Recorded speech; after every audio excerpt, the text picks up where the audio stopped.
Kaixo bideo berri honetara, honetan indar berri bat ikusiko dugu, marruskadura indarra, hemen berdez adierazi dugu.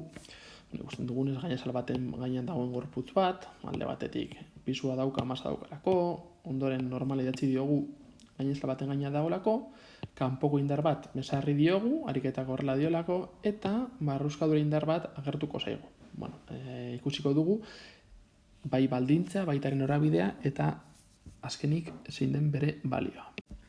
Zein da baldintza marruskadura indarra egon dadin. Alde batetik, gainazal batekin kontaktuan egon behar du.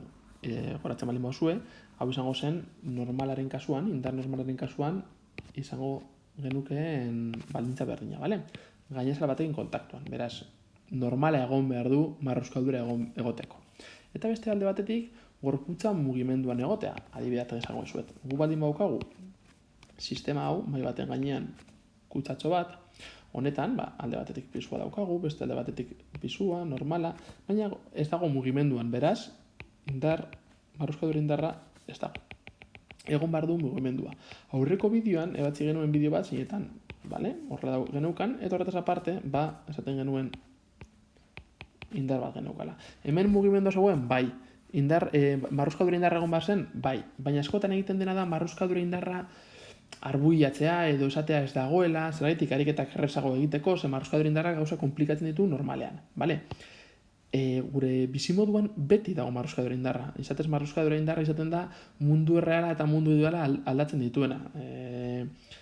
Ariketak egiten ditugunean marruskadura indarra askotan ez da agertzen, horregatik azelerazioa beti mantentzen da berdina, baina bizitzan ni baloi bat zutatzen baldin badut, egongo da momentu batean zinetan geratuko den.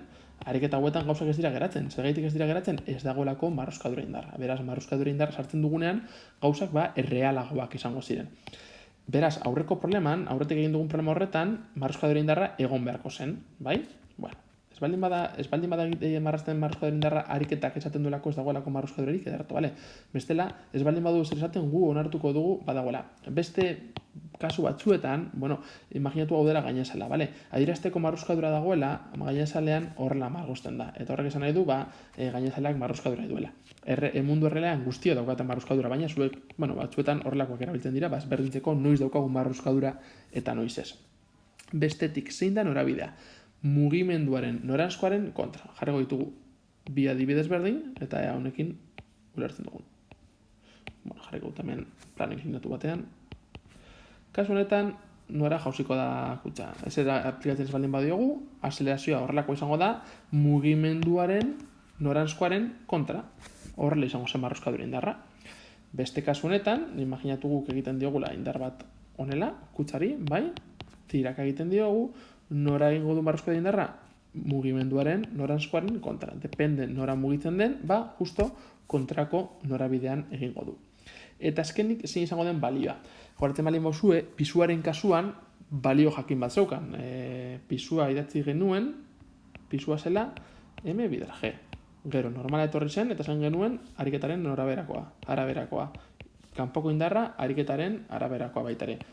Sorte daukagu, marruskadura indarraren kasuan, badaukagulako balio zehatz bat. Sorte daukagu. Esaten dugu hori, eta gero ikusten duzue letra hau, sartzen zaizue panikoa, eta ez dakizuen ondik hasi. Letra horri deitzen zaio, idatziko dugu, hemen 3 palito jartzen dugu, askotan klasen egiten dudanan ikasleak pentsatzen dute tontoa naizela eta ez dakidala berdinketa 2rekin jartzen dela, baina 3 jartzen direnean horrek esan nahi du definizio bat dela, ari garela definitzen gauza bat. Kasu honetan hori deitzen zaio marruskadura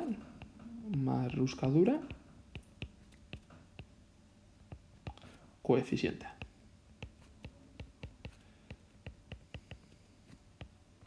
Zenbat eta marruskadura koefiziente handiago izan, handiago baldin badu, horrek esan nahi du, gorputz bati gehiago gustatuko zaiola hortik mugitzea. Marruskadura koefizientea oso txikia baldin bada, hemen jarri dezakegu izotza, adibide bezala, horrek esan nahi du oso erraz irristatzen dela. Eta gure mundu idealan, existitzen ez dena, esaten dugu marruskadura indarra, marruskadura koefizientea nu, horrela jazten da, nu. Klasean entzun ditut niu, denetarik ez, nu, bale?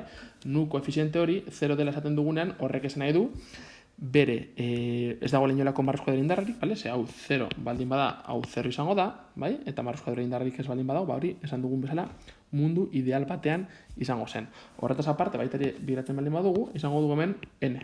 N hori zer da? Normala. Hau da. Figatzen baldin bazarete, marruz kuadro indarra kalkulatzeko nu hau normalean datu bezala ematen digute, baina ariketan kalkulatu beharko dut normala gero hemen sartu alizateko. Beraz, hemen pizkatxo bat korapilatzen da, ez da oso zaila, Oraintxe bertan ingo dugu ariketa bat, zeinetan ikusiko dugun. Hau da, ematen diguten problema. Datu bezala, gorputzaren masa 10 kilogramo, badaukagu kanpo indar bat 20 newtonekoa, eta azkenik ematen digute marruz kuadro koefizientea. Nu emoten baldin badezuete, hori edo hau jartzea baliokita dira. Esaten ari da, marruzkadura egongo dela. Ados. Azten gara, lehenengo urratzerekin, indarren diagrama, egin baritugun galderak, gorputzak masa dauka? Bai, hortaz, pisua marraztuko dugu.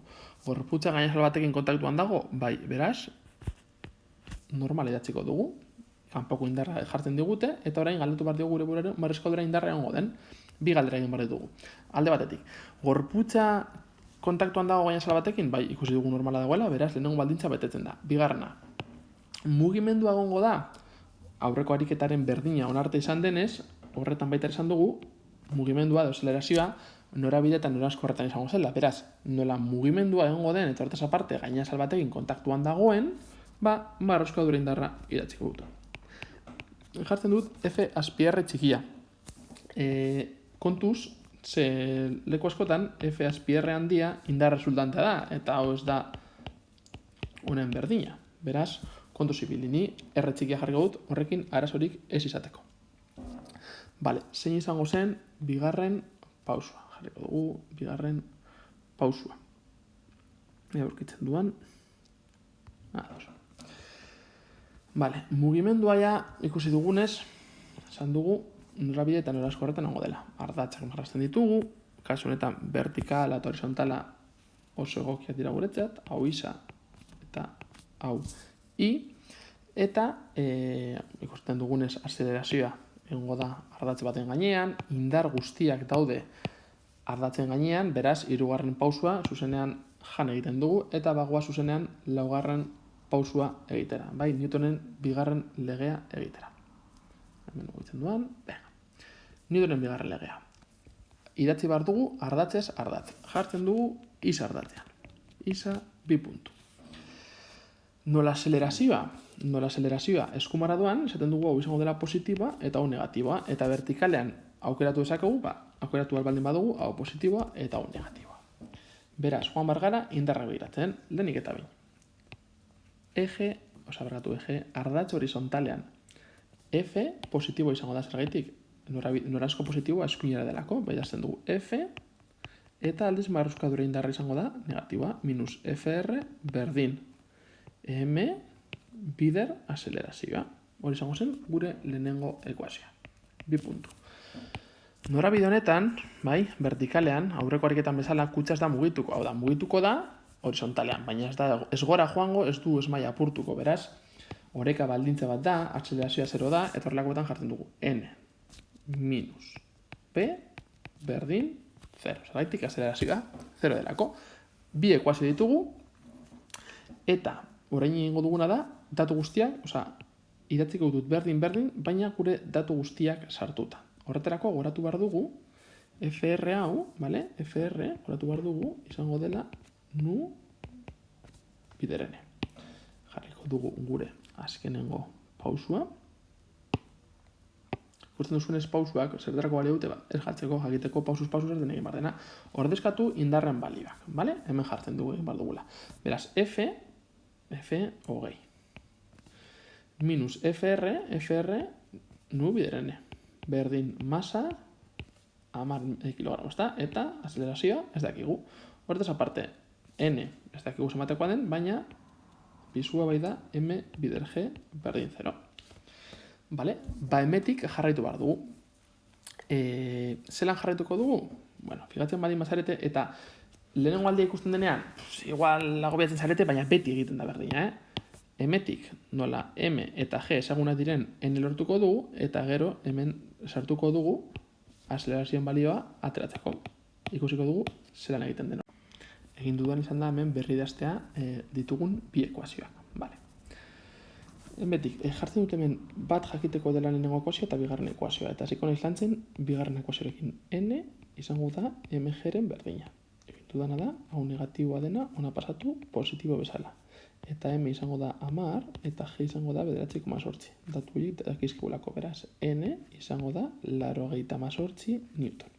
Orain, lehenengo ekuaziora noa. Lehenengo ekuazioetan dukagu, hogei minus nu, badakigu dela 0,1 zergaitik datu bezala ematen digutelako.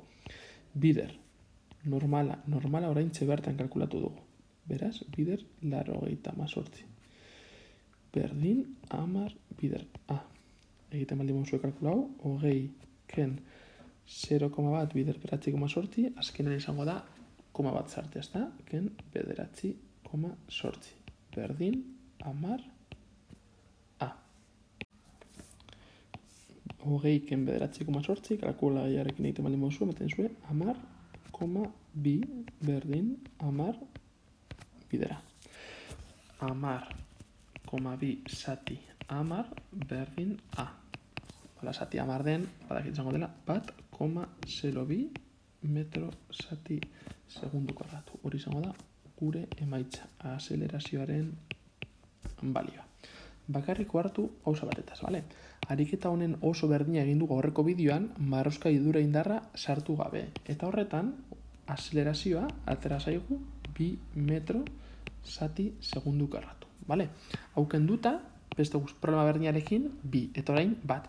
Normala denez, marroskadura indar bat jartzen baldin badiogu, lortuko dugun azelerazioa txikiago izango da, baina bitu, ia erdia egin du, eta marroskadura koefiziente txiki batekin, 0,1, nu izan daiteke 0,2, 0,3 edo handiagoa, bale? Ohartu zaitezte, hortaz.